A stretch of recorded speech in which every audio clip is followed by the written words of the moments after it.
Cada vez más y más escuchamos en las noticias sobre un bajo crecimiento económico o incluso sobre una posible recesión. Pero realmente, ¿qué significa esto y de dónde viene? Bienvenidos a Finanzas en 5. Yo soy Roy Román y les voy a platicar de toda esta situación.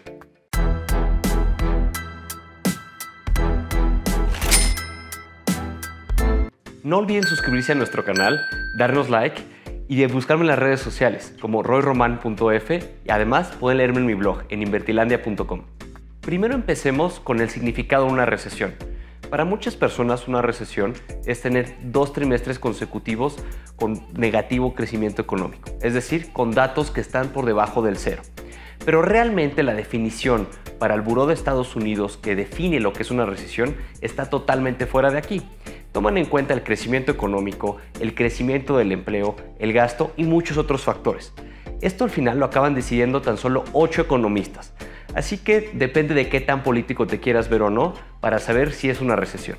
Realmente nadie sabe qué es lo que va a pasar a futuro, pero hay ciertas instituciones como el Banco Mundial o el Fondo Monetario Internacional que nos dan ciertas pautas e información para saber qué es lo que va a pasar. En los últimos estimados que han venido dando estas 2 instituciones que son extraordinariamente inteligentes y conocedoras, se han venido recortando cada vez más y más el estimado de los crecimientos para la mayoría de los países, a excepción de algunos. ¿Y estos cuáles podrían ser? Estos países que generan energía, que generan maderas, que generan petróleo. ¿Por qué? Porque se están beneficiando de los altos precios que estamos viviendo a nivel global.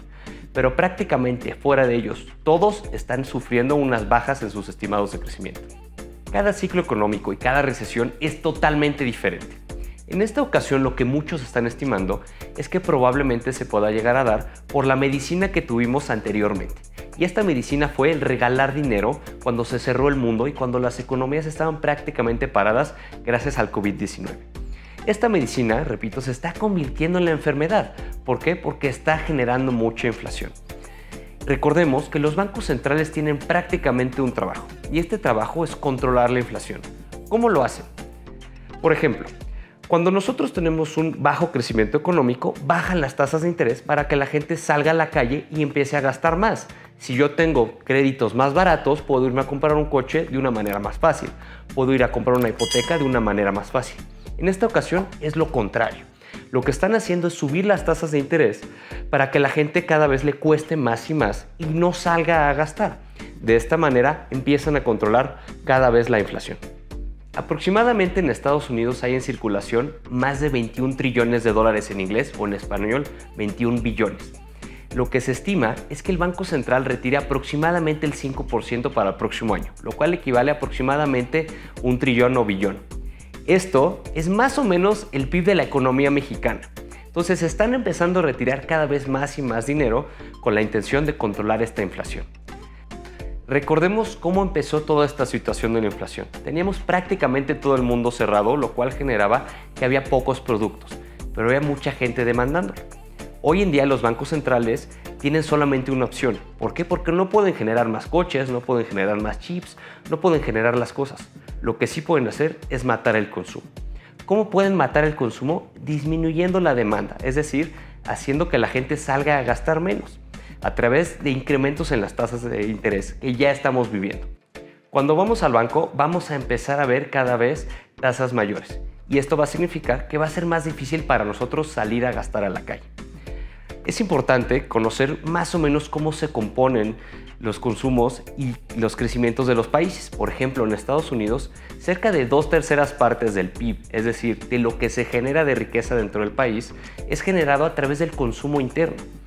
Y ahora que tenemos las tasas de interés más altas, vamos a ver cómo poco a poco empieza a disminuir este consumo. Y probablemente esto sea lo que nos lleve a una recesión. Al haber estas tasas de interés cada vez mayores, probablemente la gente empiece a gastar menos en productos que no son necesarios, como por ejemplo en una televisión. ¿Y qué es lo que pasó? Cuando cerraron las fábricas, muchas de las empresas empezaron a hacer pedidos cada vez más grandes con la intención de tener los inventarios necesarios para el futuro. Pero ahora estos inventarios son mayores a lo que necesitan. Y entonces lo que tendrán que hacer es salir a vender con descuentos para que no les empiece a pegar tanto en sus ventas. Pero eso sí, les va a empezar a pegar en sus utilidades, generando una bolita de nieve en la recesión. haciendo que cada vez sean menores los crecimientos económicos, tanto de las empresas como de los países. Por otra parte, recordemos que en los últimos años teníamos dinero prácticamente gratis debido a estas bajas tasas de interés, lo cual ocasionaba que las empresas apostaran fuertemente en su futuro, e incluso muchas de estas empresas no tenían utilidades. Claro, cuando ahora vemos menores crecimientos a futuro y el dinero cada vez es más caro, vemos que muchas de las compañías empiezan a reducir sus programas de contratación o incluso muchas empiezan a quebrar porque no funcionan sus modelos de negocio cuando el dinero ya cuesta.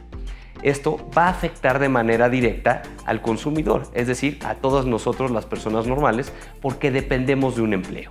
En conclusión, a nosotros, las personas normales, es decir, el consumidor, va a ser más difícil.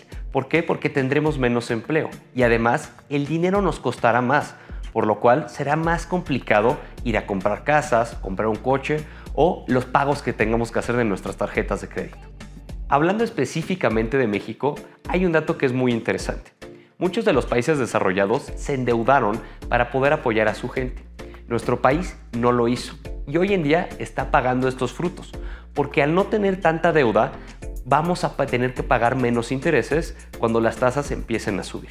Y en segundo lugar, nosotros somos productores de muchas cosas, como maíz, trigo y petróleo, lo cual se va a empezar a requerir cada vez más para los próximos meses, haciendo que los estimados de crecimiento para México no se vean tan afectados como los de algunos otros países. ¿Qué es lo que debemos de hacer nosotros en una recesión? Primero que nada, no gastar en donde no debemos. Y en segundo lugar, ahorrar antes de que venga. Ya nos han dicho algunas de estas instituciones y ciertas personas de mucho renombre que probablemente vengan.